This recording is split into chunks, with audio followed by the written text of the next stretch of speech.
memang kecil ukurannya, tetapi mempunyai fungsi ekologis dan klimatologis yang sangat penting bagi Pulau Lombok gitu, di NTB ini. Kenapa?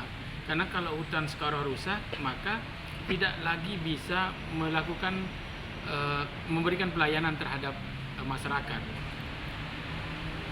Persoalan sekarang ini memang persoalan yang kayak carut marut di situ, karena sangat kompleks masalahnya. Masalah yang klasik itu ya illegal logging, kemudian peladangan liar, alih fungsi kawasan yang tadi hutan lindung menjadi ladang jagung, kemudian setelah dia jadi ladang jagung, musim hujan begini terjadi abrasi. Keindahan alamnya itu terganggu oleh adanya aktivitas manusia di kawasan hutan ini, termasuk juga ada pengembalaan liar yang tadi misalnya kita berupaya melakukan pemulihan kawasan dengan banyak komponen sivitas, melakukan aktivitas pemulihan kawasan hutan dengan menanam pohonnya, tetapi tidak kemudian dijaga karena dibiarkan berladang, masyarakat masuk ke dalam bawa kerbau dan segala macamnya sehingga memakan tumbuhan di sana. Sisi lainnya juga ada izin di atas izin, ada izin kepemilikan pribadi, sertifikat di dalam misalnya izin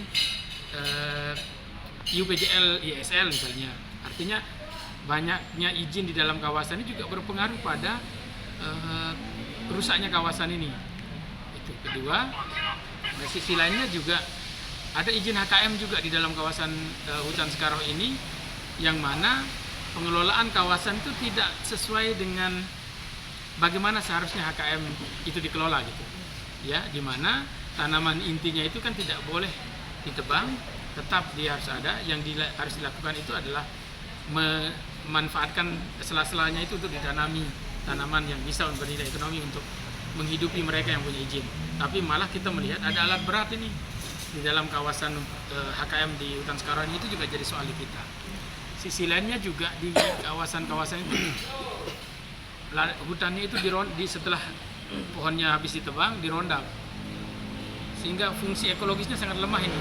Abrasi terjadi di mana-mana kan di hutan Sekarau itu dia. Nah, makanya kemudian kita membuat kesimpulan bahwa negara tidak hadir di kawasan hutan Sekarau ini untuk menjalankan fungsinya dalam mengatur tata kelola kawasan, mulai dari penegak hukum yang lemah, kemudian pemerintah provinsi yang mengatur soal kebijakan kewenangan itu juga tidak dilakukan. Ini yang kita lihat. Jadi seakan-akan memang seperti ada pembiaran gitu, karena tidak mampu menindak mereka yang ada di dalam kawasan dan melakukan aktivitas yang berdampak pada kerusakan hutan di Sekarau itu.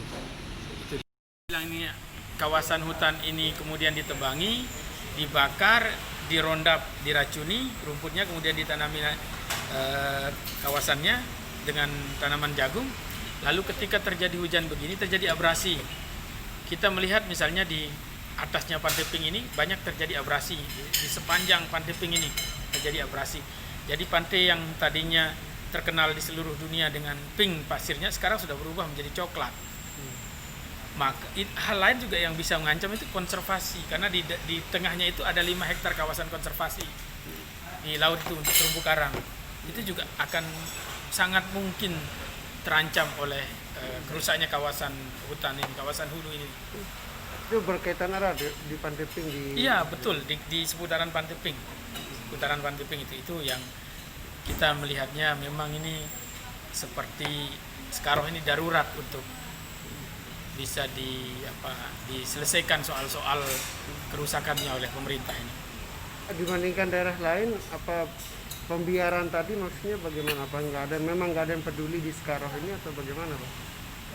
Ya, kalau dibilang tidak peduli ya nggak juga kan, tapi kan buktinya juga MA sudah memutuskan pembatalan sertifikat dalam kawasan hutan, kan? Dan itu harusnya pemerintah udah clear, itu udah harus ditindak semua.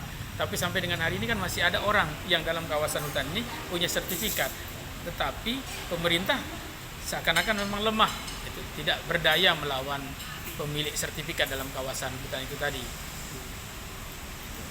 Terima kasih sudah nonton. Jangan lupa like, subscribe, dan share ya.